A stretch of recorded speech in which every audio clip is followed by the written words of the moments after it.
Hello guys, Assalamualaikum. Welcome to Souls of Mehendi channel. So இந்த சேனலை நீங்கள் இன்னும் சப்ஸ்கிரைப் பண்ணாமல் இருந்தீங்கன்னா சப்ஸ்கிரைப் பண்ணிக்கோங்க. ஸோ நம்ம சேனலில் ஃப்ரீயாக மெஹந்தி கிளாஸ் எடுத்துகிட்டு இருக்கோம். ஸோ அந்த கிளாஸில் ஜாயின் பண்ண கீழே டிஸ்கிரிப்ஷனில் லிங்க் கொடுத்துருக்கேன், மறக்காமல் கிளாஸில் ஜாயின் பண்ணிக்கோங்க. ஸோ நிறையா பேர் நிறைய டவுட்ஸ் கேட்குறீங்க. கிளாஸஸை பார்த்துட்டு நீங்கள் போட்டு எனக்கு சென்ட் பண்ணணும் டெலிகிராமில். அப்போ தான் நான் உங்களுக்கு கரெக்ஷன் பண்ண முடியும். உங்ககிட்ட என்னென்ன மிஸ்டேக்ஸ் எல்லாம் நீங்கள் போட்டிருக்கீங்களோ அதை கரெக்ட் பண்ணால் நீங்கள் அப்போ தான் இன்னும் பர்ஃபெக்டாக போட முடியும். கிளாஸ்க்குள்ளே போகலாம். நம்ம பேசிக் எலமெண்ட் பார்க்கலாம். ஸோ லாஸ்ட் வீடியோவில் நம்ம ஸ்லாண்டிங் லைன் பார்த்தோம், வெர்டிக்கல் ப்ளஸ் ஹரிசாண்டல் பார்த்தோம். இப்போ பார்க்க போகிறது டாட்ஸ். ஸோ டாட்ஸ் ஒரு மேஜரான ப்ளே பண்ணும். ஸோ இது எப்படி போடணும் அப்படின்னா, ப்ரெஷர் இருக்கு இல்லைங்களா, ப்ரெஷர் எப்போவுமே உங்கள் தம் ஃபிங்கரில் தான் நீங்கள் வச்சுக்கணும். ஓகேங்களா? ஸோ லைட்டாக ப்ரெஷர் கொடுங்க. சின்ன டாட்டுக்கெலாம் லைட்டாக ப்ரெஷர் கொடுக்கணும். போக போக ப்ரெஷரை இன்க்ரீஸ் பண்ணிகிட்டே இருக்கணும். ஓகேங்களா? ஏன் அப்படின்னா பெரிய ட்ராப்ஸ்க்கு கொஞ்சம் ட்ராப்ஸ் இல்லை, டாட்ஸுக்கு கொஞ்சம் ப்ரெஷர் அதிகமாக இருக்கணும். ஸோ இதை ப்ராக்டிஸ் பண்ணுங்கள். நெக்ஸ்ட் லைன் உங்களுக்கு மட்டும் தெரிகிற மாதிரி சின்னதாக லைன் போட்டுக்கோங்க. லைன் போட்டு இதில் ஸோ அந்த லைனுக்கு மேலே டாட்ஸ் உங்களோட இஷ்டம், ஒரு குட்டியாகவும் வைக்கலாம், பெருசாகவும் வைக்கலாம். ஸோ நல்லா ப்ராக்டிஸ் பண்ணுங்கள். டாட்ஸ் போடுறது ரொம்பவே ஈஸி தான். நெக்ஸ்ட்டு இதே மாதிரி ஒரு சின்ன லைன் போட்டுட்டு அதில் இன்னொரு டாட்ஸ்லேயே இன்னொரு வேரியேஷன் காட்ட போகிறோம். ஒரு குட்டி டாட், ஒரு பெரிய டாட். எல்லாத்துக்குமே ஹம்ஸ் தேவை, எல்லாத்துக்குமே. ஸோ இந்த ஹம்ஸ் எப்படி போகலான்னா, ஒரு ஸ்கீல் லைட்டாக ஒரு கோடு போட்டுக்கோங்க. மேலே எவ்வளோ நீங்கள் உங்களுக்கு மட்டும் தெரிகிற மாதிரி இந்த மாதிரி ரொம்ப இந்த கோடு உங்களுக்கு கேமராவில் தெரியுதான்னு கூட தெரியல, அவ்வளோ லைட்டாக போட்டுக்கணும். ஏன் அப்படின்னா, ஸோ பிகினராக இருக்கும்போது நம்ம ஹம்ஸ் போடும்போது ஒன்று பெருசாகவும் ஒன்று குட்டியாகவும் போடுவோம். கரெக்டுங்களா? ஸோ அதை அவாய்ட் பண்ணுறதுக்கு இந்த மாதிரி மேலே உங்களுக்கு மட்டும் தெரிகிற மாதிரி ஒரு கோடு போட்டுக்கிட்டிங்கன்னா எல்லா ஹம்ஸும் ஒரே ஷேப்பில் இருக்கும். ஸோ அது பார்க்க ரொம்பவே அழகாகவும் அட்ராக்டிவாகவும் இருக்கும். ஸோ அதுக்காக தான் நான் சொல்கிறேன். ஸோ பிகினர்ஸ்க்காகன்னு சொல்லலை, யார் வேணாலும் இந்த ட்ரிக்கை யூஸ் பண்ணிக்கலாம். ஒரு ஹம்ஸ் போட்டுக்கோங்க. உங்களுக்கு கொஞ்சம் கூட ஹம்ஸ் போடவே வரல அப்படின்னா, என்னங்கிற அந்த ஆல்ஃபபெட்டை யூஸ் பண்ணி போட ட்ரை பண்ணுங்கள். அப்படியும் வரலன்னா நீங்கள் கமெண்ட்ஸில் கேளுங்க, நான் உங்களுக்கு ஈஸியாக சொல்லித்தரேன். ஸோ ஸ்பைரல் டிசைனில் நம்ம சீயவே உல்ட்டாவாக ஆப்போசிட்டாக எப்படி போடுறதுன்னு பார்க்க போகிறோம். ஸோ உல்ட்டா சீ போட்டு அதுக்குள்ளே ஜிலேபி ஆர் இடியாப்பம் மாதிரி சுற்றுனீங்கன்னா உங்களுக்கு ஸ்பைரல் கிடச்சிரும். சீயவே உல்ட்டாவாக போட்டு இடியாப்பம் ஆர் ஸ்பைரல் மாதிரி நீங்கள் சுற்றலாம். ஆனால் பிகினராக இருக்கும்போது நீங்கள் என்ன பண்ணிடணும், ஸ்ட்ரெயிட்டாக சீ போட்டு அதுக்குள்ளே ஜிலேபி ஆர் இடியாப்பம் மாதிரி நீங்கள் சுற்றுனீங்க அப்படின்னா உங்களுக்கு ஈஸியாகவே இருக்கும். ஸோ நீங்கள் பிகினராக இருக்கும்போது நீங்கள் சீ மாதிரியே போடலாம். ஸோ இப்போ பாருங்கள், நான் சீ மாதிரி போட்டு அதுக்குள்ளே ஜிலேபி ஆர் இடியாப்பம் மாதிரி சுற்றுறேன். ஸோ நீங்கள் பிகினராக இருக்கும்போது இதையே பண்ணுங்கள். இதை பண்ணிவிட்டு அப்புறம் உல்ட்டா சீயையும் போட்டு பாருங்கள். ரெண்டையுமே போடுங்க. எந்த டெக்னிக் உங்களுக்கு ஈஸியாக வருதோ அந்த ஸ்பைரலை நீங்கள் யூஸ் பண்ணிக்கோங்க. ஸோ ரெண்டையுமே போட்டு ப்ராக்டிஸ் பண்ணுங்கள். ஸோ இதில் ஒரு சின்ன டிசைன் நான் போடுறேன், அதையே போட்டு எனக்கு அனுப்புங்க. சரிங்களா?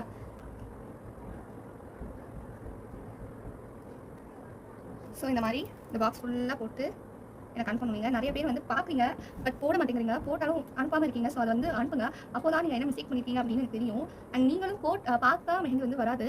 போட்டு பார்த்தீங்கன்னா தான் உங்களுக்கு எது வரலையோ அதில் நீங்கள் அதிகமான ப்ராக்டிஸ் கொடுக்க முடியும். ஸோ போட்டு அனுப்புறதுக்கு ட்ரை பண்ணுங்கள். ஸோ இங்கே பாருங்கள், என்னால் முடிஞ்ச வரைக்கும் இந்த கேப்ஸ் எல்லாம் நான் ஃபில் பண்ணிட்டு இருக்கேன். ஓகே. ஸோ இந்த கேப்ஸ் எல்லாம் ஃபில் பண்ணதுக்கு போக இந்த இடம் இருக்கு இல்லைங்களா, ஸோ இந்த ட்ரையாங்கிள் மாதிரி தெரியுற இடத்துலலாம் கொஞ்சம் இந்த மாதிரி மெஹந்தி போட்டு ஃபில் பண்ணிடுங்க. ஓகேங்களா? ஸோ அப்போ ஈவனாக தெரியும். ஒரு பார்க்க போகிறது dear drops. So dear drops அப்படின்னா எப்படி இருக்குன்னு பாருங்கள். நல்லா ஒரு டாட் மாதிரி வச்சு அந்த டாட்டை ப்ரெஷரே கொடுக்காமல் இருக்கணும். ஓகேங்களா? ஒரு டாட் பெருசாக வச்சு ப்ரெஷரே கொடுக்காமல் இருக்கணும். தெரியுதுங்களா? நீங்கள் இங்கே ப்ரெஷர் கொடுத்துட்டு இருக்கையில் ப்ரெஷரே இல்லாமல் இருக்கீங்கன்னா தான் அழகான டியர் ட்ராப்ஸ் வரும். ஸோ இதை வச்சு எப்படி போடுவாங்கன்னா, இங்கே பாருங்கள், ப்ரெஷர் இப்படி போடுற டிசைன் நிறையாவே பார்த்துருப்பீங்க. இந்த டிசைனுக்குலாம் இது ரொம்பவே ஹெல்ப்ஃபுல்லாக இருக்கும். ஸோ இதை வச்சு ஒரு ஈஸியான டிசைன் பார்க்கலாமா? இந்த மாதிரி இப்படி போடுவாங்க. நான் போடுற ரெண்டையுமே நீங்கள் போடணும். ஓகேங்களா? நீங்கள் போட்டு அனுப்புனாதான் உங்களுக்கும் நல்லா ப்ராக்டிஸ் ஆகும். ஸோ அதனால் கிளாஸஸை போட்டு பாருங்கள். கிளாஸ் நீங்கள் போட்டு அனுப்புனாதான் என்னால் உங்களுக்கு சர்டிஃபிகேட் தர முடியும். ஸோ அதனால் போட்டு பாருங்கள். ஸோ இது ஒரு மெத்தடு. இதில் இன்னொரு டியர் ட்ராப்ஸ். இது பர்ஃபெக்ட் டியர் ட்ராப்ஸ். சரிங்களா? இது எப்படின்னா, இப்படி டாட் வச்சு இப்படி உள்ளே இழுக்கணும். இது வெளியில் இழுக்கிறோம், இது உள்ளே இழுக்கிறோம். ஆனால் உள்ளே இழுக்கிறதா ரொம்ப அழகாக இருக்கும். ஸோ இந்த டிசைன்ஸ் எல்லாம் நீங்கள் ஹேண்ட்ஸ்க்கு உள்ள ப்ரைட்ஸ்க்கோ போட்டிங்க அப்படின்னா சூப்பராக இருக்குது. எல்லாமே ஃபிங்கர் டிசைன்ஸ்க்கு நிறையாவே வரும். மெஹந்தி இருக்குங்களா, அது அப்பப்போ இந்த டிப்பை நீங்கள் க்ளீன் பண்ணணும். இல்லை கரெக்டாக இந்த மாதிரி தான் வரும்.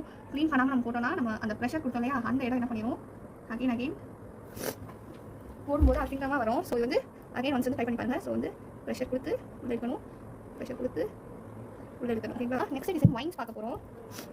ஸோ வைன்ஸும் ரொம்பவே ஃபேமஸான ஒரு டிசைனர். ஸோ நான் வந்து உங்களுக்கு 3 ஸ்டெப்பு சொல்லித்தரேன். இதுதான் வைன்ஸ் போடணும். கொஞ்சம் ஜூம் பண்ணி காட்டவா? இந்த பாருங்கள், போட்டு இப்படி போடணும். ஒரு கோட், இது வந்து நிறைய பேருக்கு வராது. அப்போ வந்து நான் சொல்கிறேன் பாருங்கள், ஒரு கோடு போட்டு டாட் வச்சு இப்படி இருக்கணும். ஒரு கோடு போட்டு டாட் வச்சு இருக்கணும். இந்த மாதிரியும் நீங்கள் கற்றுக்கலாம். அப்படி இல்லையா, அப்படி கோடு போட்டுட்டு அப்படி ப்ரெஷர் அப்படி பண்ணிகிட்டே இருக்கணும். ஓகேங்களா? இது வந்து இதுதான் உண்மையாக போடுறது. அப்படியே ஒரு கோடு போட்டு அப்படியே ப்ரெஷர் பண்ணிகிட்டே எடுத்துருவாங்க. கண்டினியூட்டியாக போடுறது தான் இதுதான். ஆனால் உங்களுக்கு வரல அப்படின்னா ஒரு கோடு போட்டு டாட் வச்சு அந்த டாட்டில் நடுவில் இப்படி இழுத்திங்கனாலும் வரும். அப்படி இல்லையா, ஒரு டாட் நல்லா வச்சு மேலேயும் கீழேயும் இழுத்திங்கனாலும் ஓகே தான். ஒரு டாட் நல்லா வச்சு மேலேயும் கீழேயும் இழுக்கலாம். இப்படி ஒரு ஸ்ட்ரெயிட் இல்லாமல் கொஞ்சம் இப்படி க்ராஸ் வச்சுருக்கேன். ஸோ வந்து ஒரு உங்களுக்கு பழகுனா சாதா மெத்தடே ஈஸியாக தான் வரும். அப்படி இல்லைன்னா இப்படி டாட் வச்சு கீழேயும் மேலேயும் இழுக்கலாம். கோடு போட்டு டாட் வச்சு இழுக்கணும். உங்களுக்கு இது வருதோ அதை நீங்கள் கட்டாயமாக போட்டு பார்க்கலாம். கிளாஸ் வந்து அவ்வளோதான் முடிஞ்சிருச்சு. ஸோ இந்த கிளாஸ் உங்களுக்கு பிடிச்சிருக்கும் அப்படின்னு நான் நம்புகிறேன். இந்த கிளாஸ் உங்களுக்கு பிடிச்சிருந்தா லைக் பண்ணுங்கள், ஷேர் பண்ணுங்கள், சப்ஸ்கிரைப் பண்ணுங்கள். மறக்காம உங்கள் ஃப்ரெண்ட்ஸ் அண்ட் ஃபேமிலிஸ்க்கு அனுப்புங்க. நீங்கள் இந்த கிளாஸை பார்த்துட்டு கொடுக்குற ஒரு சின்ன கமெண்டும் லைக்கும் தான் எனக்கு ரொம்பவே மோட்டிவேட் பண்ணும். ஸோ இதெல்லாம் பார்த்துட்டு